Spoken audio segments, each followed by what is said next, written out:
lead foot, lead balloon, Led Zeppelin. We're going to talk about this heavy metal when we come back right after this.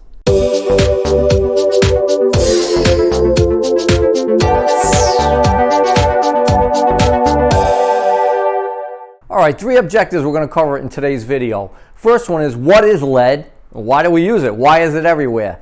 The second thing we should cover is understanding the federal laws and regulations regarding lead as it pertains to real estate agents.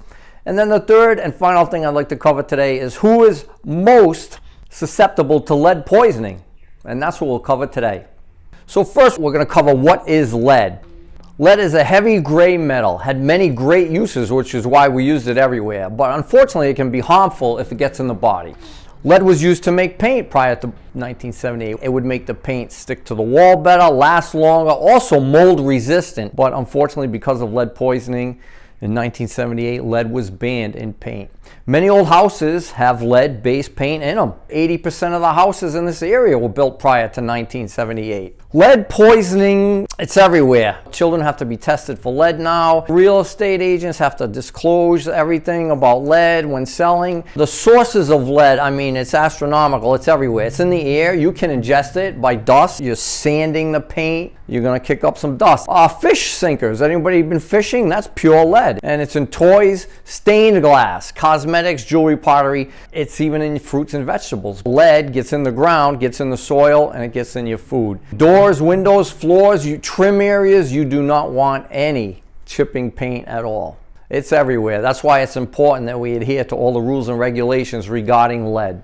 All right, there are many regulations that pertain to real estate agents. There are so many disclosures. You can get a lead-free certificate, but in 1992, Congress enacted the Residential Lead-Based Paint Hazard Reduction Act.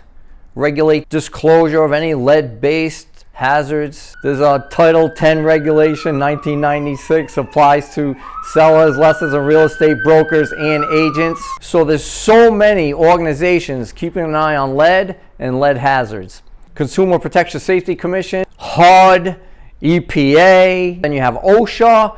Any house that was completed or occupied before 1978, housing where a building permit was issued before 1978, and if no permit was required, let's say construction began when?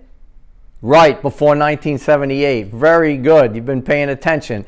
So as we move on with the requirements, so there are some exemptions. Obviously, anything that was constructed after 1978, if they had a lead safe certificate, if they are renewing a lease, and the person that is renewing the lease had already been through the lead cert, that's also exempt. Sale of a house to elderly where there are no kids could also be an exemption. And last but not least, a short-term lease being 100 days or less is also a lead exemption. So there are many laws, many rules, many regulations, many organizations, and we need to be up on this. All right, so people at risk is what we're going to discuss now. People of all ages can be exposed to lead poisoning, but mostly we're more protective of pregnant women and, of course, children under the age of 6. Lead-poisoned children can suffer lifelong consequences. It can have a negative effect on the child's development. It can have a effect on their IQ, their learning ability, their attention span. It has many bad side effects. If you like this channel, please hit the subscribe below and subscribe to the channel, and also hit the little bell next to it so you can be notified when a new video has been uploaded. I plan on doing educational videos weekly, and I hope you like it, and I hope you'll share it and view it and embrace it. Thank you.